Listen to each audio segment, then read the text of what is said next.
Hello, it's just David here with my weekly message.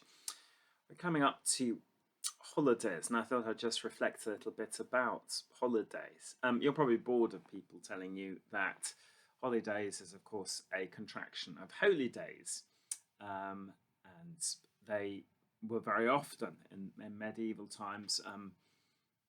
In a sense, they still are based around, it was a holy day, a feast festival of the church, as it were. So you would have a day off, or or a few days off. So I mean, very obviously, we still do in a sense. Christmas and Easter, we have holidays.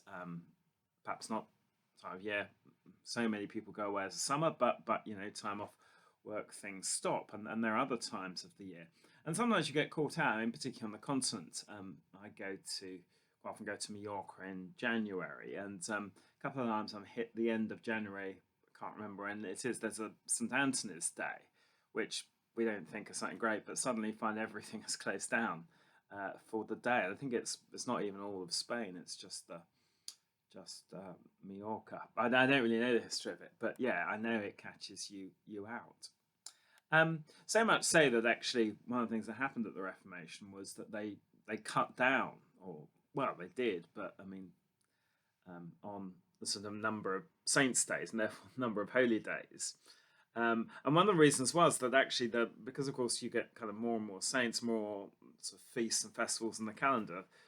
The guilds were taking more and more time off, to the extent it's having sort of economic impact. So one of the things that the Reformation was to cut down the number of sort of feast days and that, so that I mean, for theological reasons, but also there is the sort of idea of the Protestant work ethic. I mean, how much that's historically true is debated, but yeah, the idea that actually we can't just afford to have all these holidays, and that actually what was supposed to be, also what the reformers pointed out, again rightly or wrongly, was that what passed as holy days, obviously often were quite unholy, in the sense that there might be some sort of fair or something, St Swithin's Day fair or something, but everybody would just you know get blind drunk and do all sorts of things they shouldn't be doing.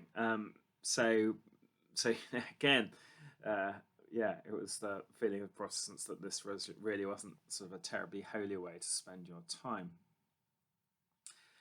But amidst all of that, we will go on holiday. I hope you have a good holiday. Not everybody can go, I know that.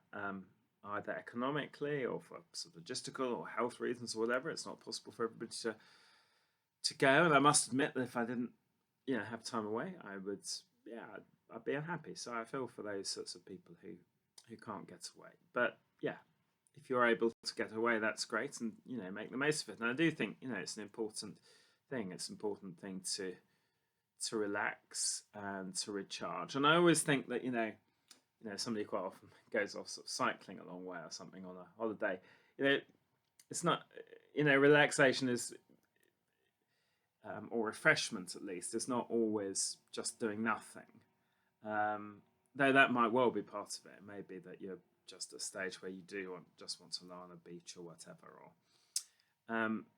But actually, I think for many of us, refreshment is about doing something different, seeing different things, taking your mind off the usual stuff that you're doing week in, week out, and just sort of broadening the mind, as it were, which is one of those cliches that travel broadens the mind.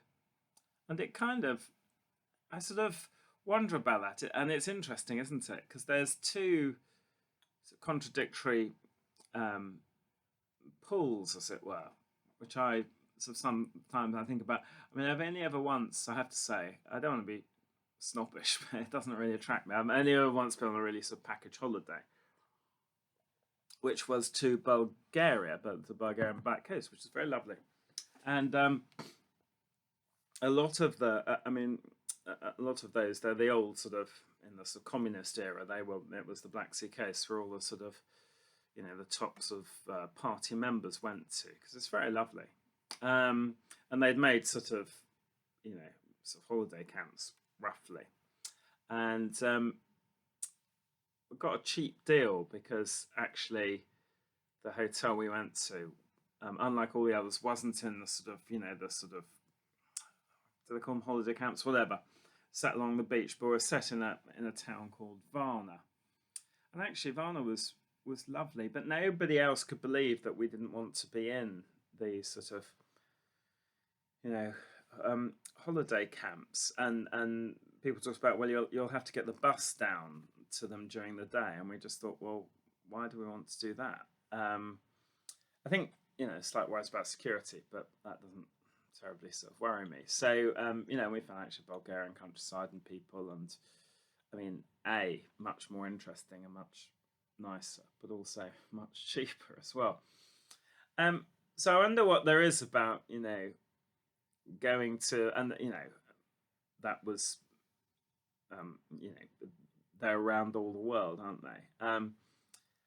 And I suppose, you know, I can kind of see the point, but going to a holiday camp which basically has, you know, ye olde English pub and fish and chips available every night. I mean, I suppose people go, I mean, A, for the weather, and B, actually because it's cheap, of course, because actually going for 2 weeks with a family in this country is really very expensive, and you're not guaranteed anywhere, but you're much more likely to sort of have bad weather. So I can understand why people just say, well, let's go and do it, you know, in Spain or whatever.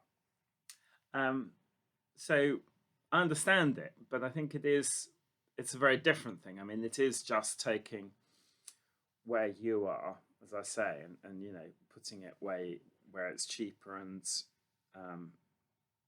there's going to be better weather, and as I say, you just go to ye olde English pub or ye Irishy pub or whatever, and which I understand answers a certain need. I don't argue with it, but I think it's not travel, and it's not something in which you know, it's going to great cultural interaction.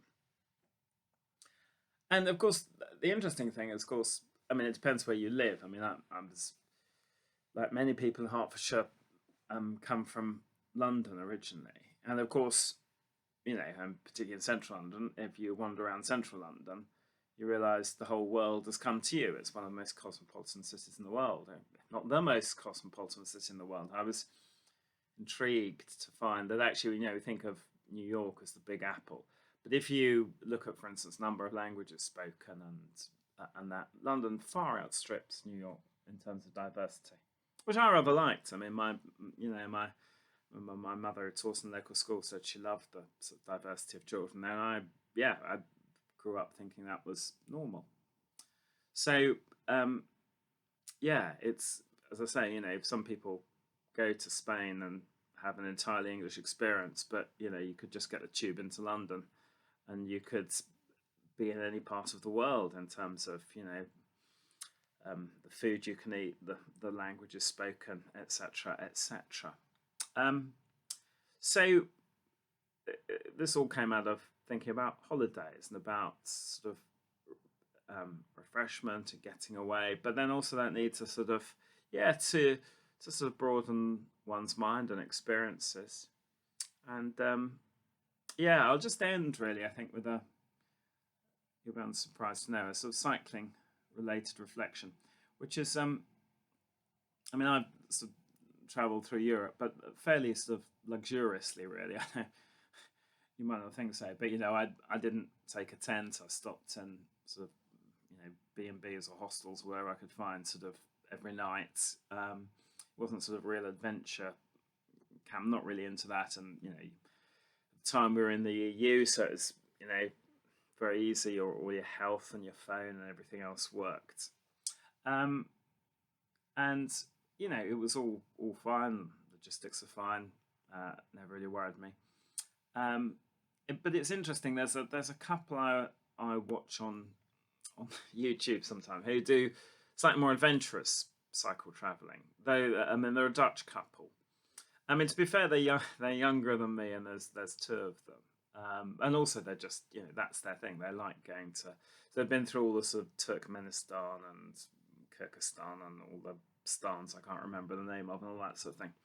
But they've also done Europe well, and it is quite interesting that, you know, I sort of think, oh, I couldn't possibly go through, you know, those sort of Central Asian states, just be fine. I'd want to know where I was going to stay, and I'd particularly think about sort of healthcare and things like that. What happens if I got ill, um, and of course I think that's viable. But it is interesting that and they say when they're in Europe, people are perfectly pleasant, but there's not actually much interaction because you don't need each other because everybody would be okay. And say there's healthcare. If you go into a place, there are places you stay. You book somewhere, you book a campsite, you whatever. You find a place to camp. It was notable that the further they go to the more remote places, and then they have to start to depend on sort of hospitality. More, and they would say this more, that the kind of more remote and more foreign places, as it were, they have the better cultural interaction. So I remember they go through sort of Vietnam, Iran, all sorts of places. I say places that a lot of us would be nervous about going to, let alone going through on a bicycle carrying your stuff. But actually, when you watch the videos, and they would say actually the amazing thing is because it's not so easy, there may not be a kind of functioning, terribly easy health service. It might not be sort of developed for tourists, etc., etc.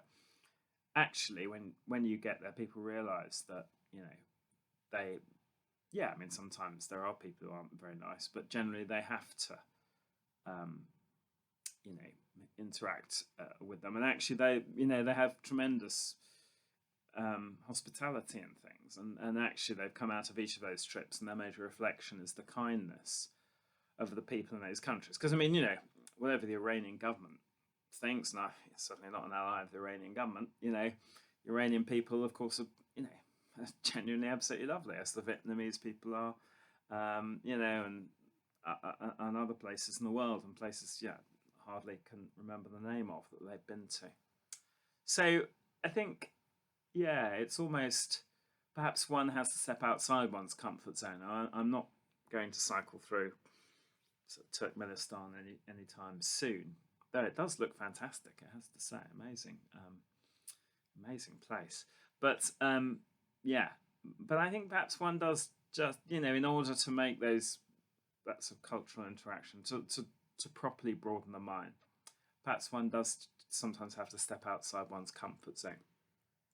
And dare I say it, and this is perhaps what I don't like doing, but perhaps put oneself kind of, in the hands of strangers, really, which I know is something that we feel very ambivalent about now, and probably rightly so. And obviously, one's got to be sensible, but just in a small way, trust that the local person will do the thing that you want them to do, and will be welcoming and will be helpful, and generally they are.